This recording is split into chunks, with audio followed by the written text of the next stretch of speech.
Good evening and welcome to the City of Wilmington City Council meeting of March 26, 2020. Today's meeting is our mayor's budget address. And fortunately, we are very blessed to live in an age where we can stay connected. And it's today's technology that allows us as council to continue to carry out the business of the city, like being able to broadcast the city council meeting without missing a beat. But as much as we miss being able to gather with our constituents and colleagues and miss the companionship of our friends and families, we have been told that we must practice social distancing and stay at home for a while because that's the way to stop the coronavirus from spreading. However, we must keep in mind that not everyone is in the position to work from home, nor do we have enough savings to make ends meet for even a few days. So more than ever, it is a time to practice humanity and come to the rescue of those in need by either reaching out to your neighbors in our community personally or by donating to our COVID-19 relief fund.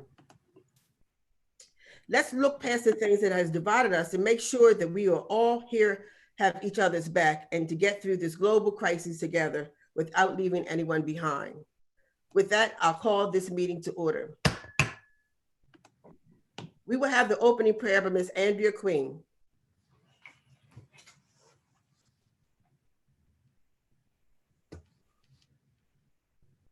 In humility, gratitude, and great joy, we open our hearts, our eyes, our ears, our minds, as we meet to serve our city with the intent on doing good work, to use our resources wisely and well, to represent all members of our community fairly, to make decisions that promote the common good.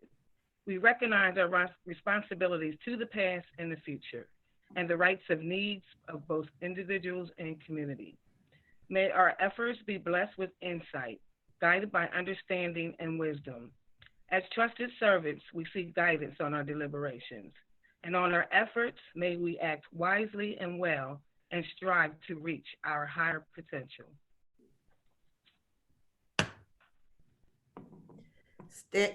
We will now have the Pledge of Allegiance.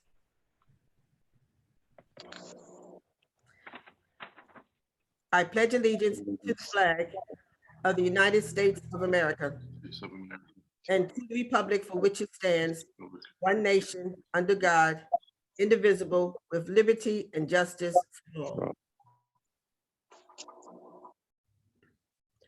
The clerk will call the roll.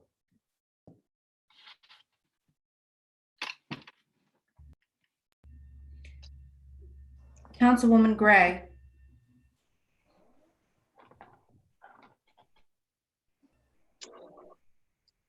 Councilwoman Gray.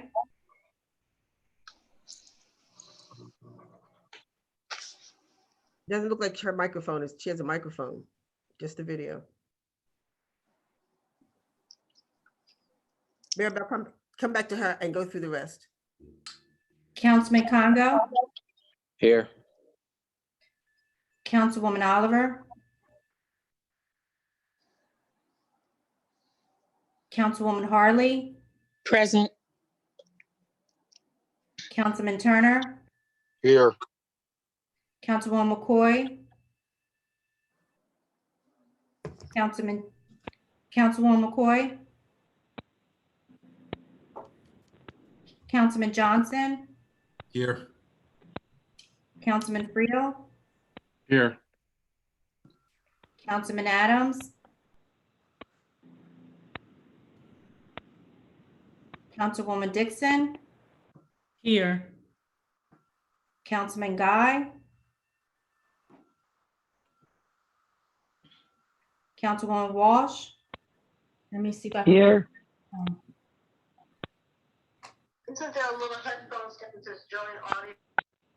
President Shabazz. Present. Now, due to some difficulty, I'm going to go back. Councilwoman Gray. Councilwoman Gray, can you respond, please? Yes. Councilwoman Oliver. Councilwoman McCoy. Here. Councilman Adams. And Councilman Guy.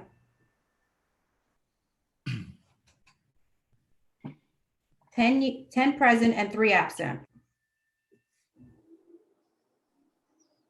Yes, with this virtual, I want to ensure that if there's any other elected officials or dignitaries that are with us today. I believe I see the Chief of Staff, Ms. Tanya Washington. I also see County Exec, Mr. Matt Myers. Thank you all for joining us. I don't see any other elected officials or dignitaries, and if so, please forgive the technology that I don't recognize you, but welcome to our virtual meeting of City Council this evening. Accept the motion to suspend the rules. Madam President, I'd like to make a motion to suspend the rules to allow Mayor Michael Brzezicki to give his fiscal year 2021 budget address. So moved. It's been properly moved and second to suspend the rules for the purpose of the mayor to present his budget address. On the question, all those in favor signify by saying aye. Aye. Any opposed? Motion carried. In lieu of being escorted into our chambers, Mayor Mike Brzezicki will now present his budget address virtually.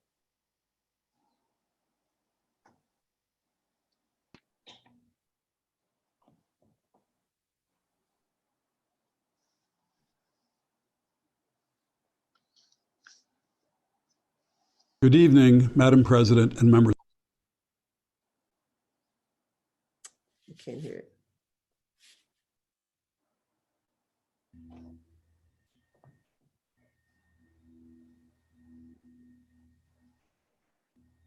We're having a little technical difficulty. Please bear with us.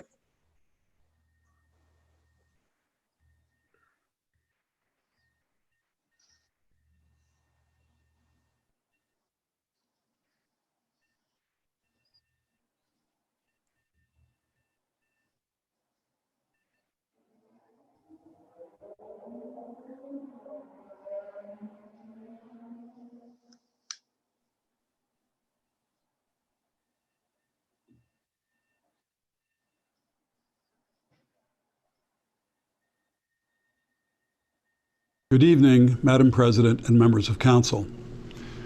2 weeks ago, I could never have imagined giving a budget address under the circumstances in which we find ourselves today. As unpredictable as today was then, the future seems equally unpredictable to us now as we prepare for the government's year ahead. What is clear is that our world is changing underfoot. The foundation upon which we built our modern society and its economy has been shaken. Every norm has been questioned. We've been reminded of our many vulnerabilities: our health, the value of our savings, the security of our jobs, and the certainty of our children's education. While many of us have been through difficult times before, this time feels different. The budget I prepared 10 days ago projected a surplus without drawing on our tax stabilization fund. Our 5-year projection was sound, with modest tax increases and little borrowing from that fund. But as we look ahead to increased layoffs in the hospitality sector and other parts of our economy, we must be realistic about our revenues. While FY 2020 will likely see a small erosion in revenue, FY 21 looks far more problematic. Our current revenue estimates track the state's DFAC revenue adjustments because our WEFAC does not meet until later in April. But you must know that I believe the state's projections to be optimistic. Budget. Our 21 revenue projections are almost unknowable at this point in time. To balance our budget against the worst-case scenario would require deep personnel cuts or significant tax increases, all of which may prove unnecessarily damaging to the city's operations if the economic condition is relatively short-lived.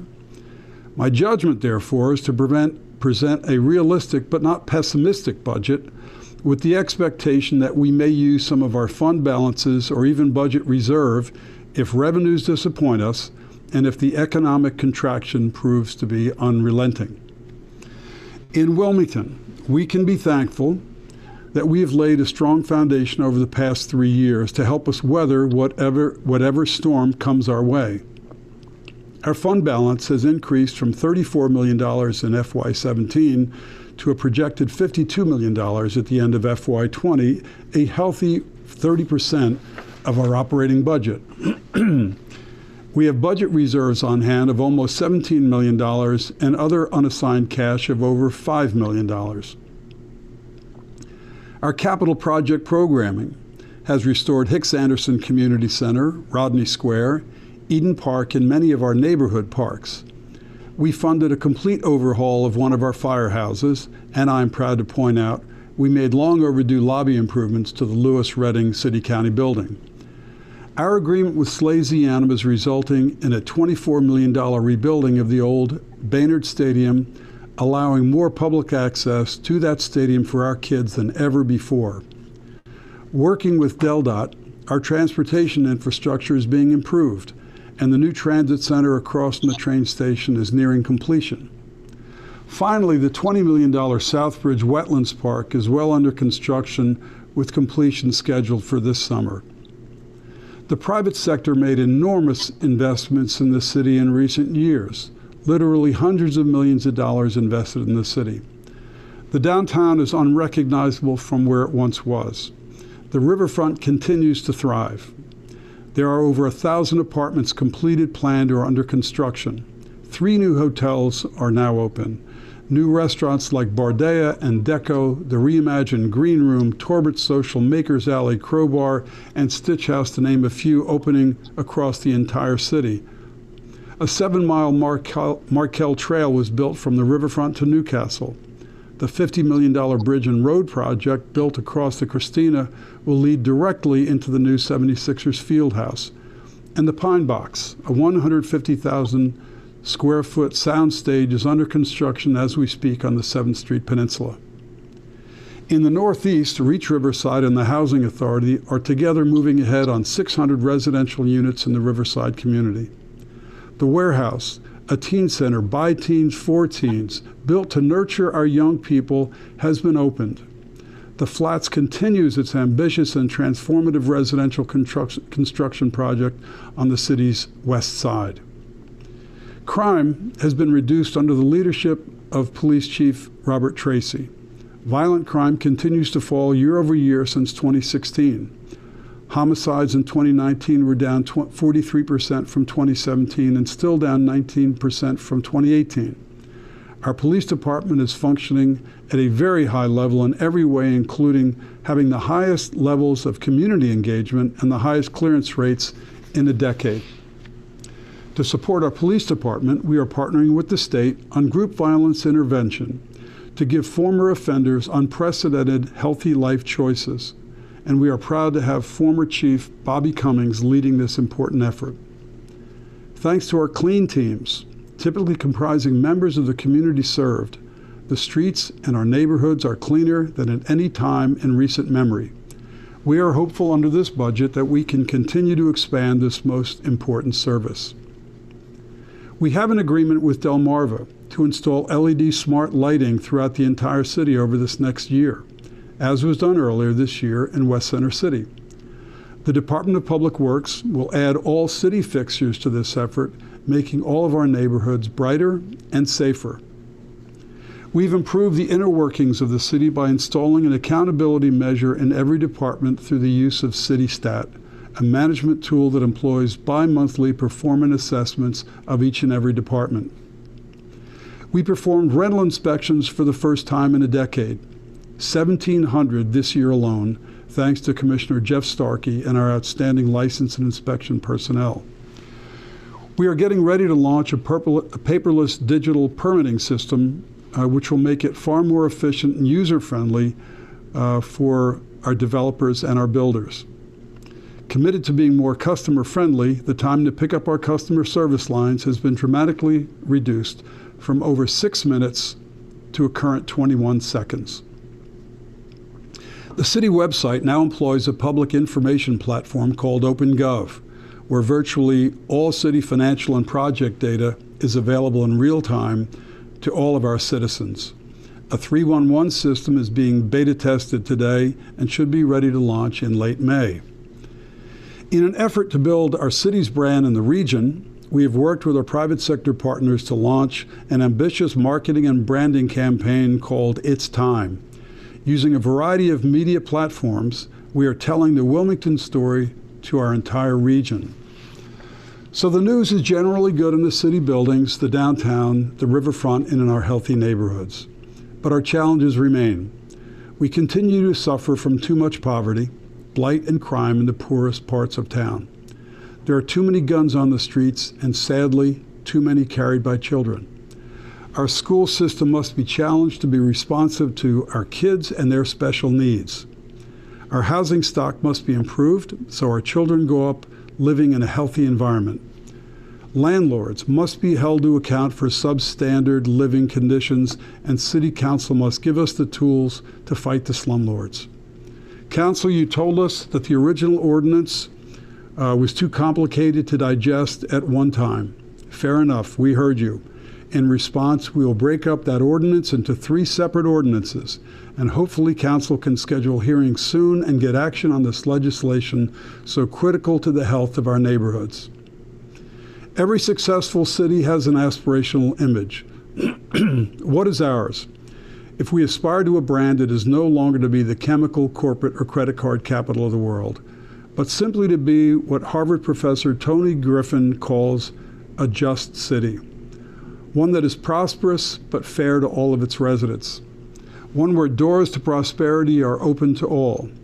Where the city is physically designed to create access to one another, not isolation. One where funding for schools is adequate to teach children who come to school each day carrying every imaginable burden. One where our poorest neighborhoods are as well maintained as our best neighborhoods, and that our parks and facilities are the very best, not just for those with means and money, but for our poorest children as well. A just city is where our housing stock is maintained and no child grows up living in squalor, where the streets are clean, and where the street lights shine brightly during the night, and where there is optimism and hope during the day. That is what a just city looks like to me. I believe it is why Stephen A. Smith came back to Wilmington this year to broadcast his show First Take. Because when he last visited as a guest to Wilmington, he saw a city that cares for the kids who've been historically relegated to the margins. Because he saw 3,500 of our students at the 76ers field house applying to HBCUs, being granted admissions and scholarships that very day, placing our city in the vanguard of cities who support our young leaders of tomorrow. Maybe because he felt Wilmington was indeed a just city. We've not done everything right, and we still have a long way to go to make our government everything it can be. But we all have much to be proud of. I want to thank each of you for your service to our community. I want to thank our federal delegation for its support for the city. And lastly, I want to publicly thank our Governor John Carney for his exemplary leadership during this challenging time.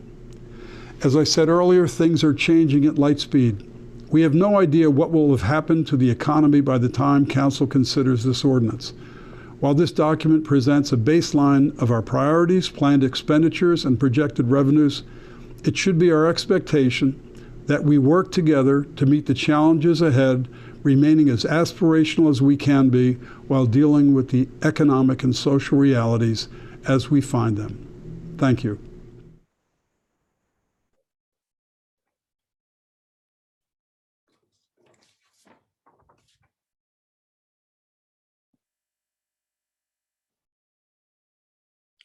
I now accept a motion to return to the regular order of business. So moved, Madam President. Second. It's been properly moved and second that council return to the regular order of business on the question. All those in favor signify by saying aye. Aye. Any opposed?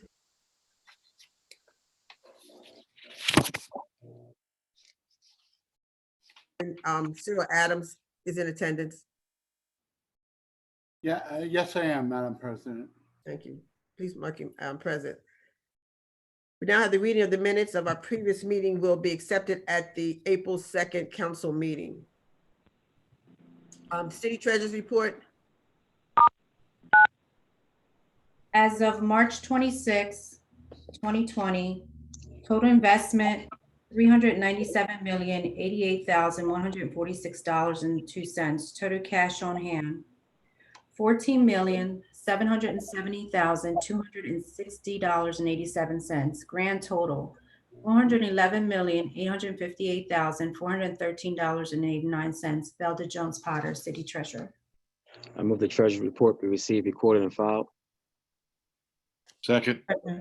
It's been properly moved and second that the report be received, recorded, and filed. On the question? Saying none, all those in favor signify by saying aye. Aye. Aye. Any opposed? Motion carried. There is no non-legislative business, and we would dispense from calling on each council member for the legislative business portion of the agenda, as Councilman FREEL is the only one with legislation this evening. So Councilman FREEL. Yes, Madam President, I have 5 ordinances to present for first and second readings. Ordinance 20-012, Agenda 4787. An ordinance establishing a rate of taxation on real property and the taxable property of public utilities for the fiscal year July 1, 2020 through June 30th, 2021. First reading of the ordinance. An ordinance establishing a rate of taxation on real property and the taxable property of public utilities for the fiscal year July 1, 2020 through June 30th, 2021. Second reading of the ordinance. I move that be known as the first and second reading of that ordinance, referred to the Finance and Economic Development Committee. Second. It's been properly moved and seconded that be known as the first and second reading of the ordinance and referred to the Finance and Economic Development Committee. Ordinance 20-013, Agenda 4788. An ordinance to adopt a capital program for the 6 fiscal years 2021 through 2026 inclusive. First reading of the ordinance. An ordinance to adopt a capital program for the 6 fiscal years 2021 through 2026 inclusive. Second reading of the ordinance. I move that be known as the first and second reading of that ordinance, referred to the Finance and Economic Development Committee. Second. It's been properly moved and seconded that be known as the first and second reading of the ordinance and referred to the Finance and Economic Development Committee. Ordinance 20-014, Agenda 4789. An ordinance to adopt a capital budget for the fiscal year 2021. First reading of the ordinance. An ordinance to adopt a capital budget for fiscal year 2021. Second reading of the ordinance. I move that be known as the first and second reading of that ordinance and referred to the Finance and Economic Development Committee. Second. It's been properly moved and seconded that be known as the first and second reading of the ordinance and referred to the Finance and Economic Development Committee. Ordinance 20-015, Agenda 4791. An ordinance to amend Chapter 4, 5, and 12 of the Wilmington City Code to increase certain fees. First reading of the ordinance.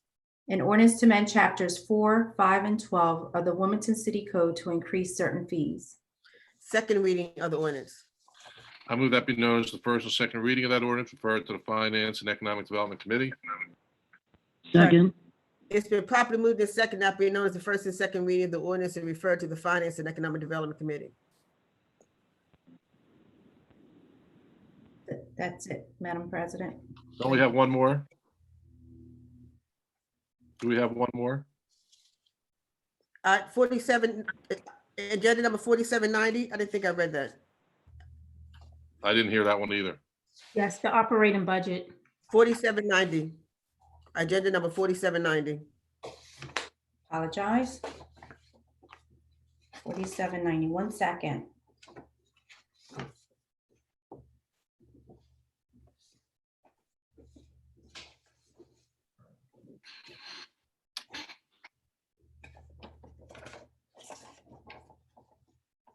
An ordinance adopting the annual operating budget for the fiscal year beginning on July 1, 2020 and ending on June 30th, 2021. First reading of the ordinance. Madam President, that's going to be ordinance number 20-016, since that was missed. Second reading will be an ordinance adopting the annual operating budget for the fiscal year beginning on July 1, 2020 and ending on June 30th, 2021. Second reading of the ordinance. Move that be known as the first and second reading of that ordinance referred to the Finance and Economic Development Committee. Second. It's been properly moved and second that be known as the first and second reading of the ordinance and referred to the Finance and Economic Development Committee. Thank you, Madam President. Yes, Madam President, that's all I have. At this time, I'd like to make a motion to adjourn. Second. It's been properly moved and seconded to adjourn. On the question, all those in favor signify by saying aye. Aye. Aye. Opposed? Motion carried. Meeting adjourned. Thank you. Thank you. Thank you. Good night, everyone. Good Good night. Good night.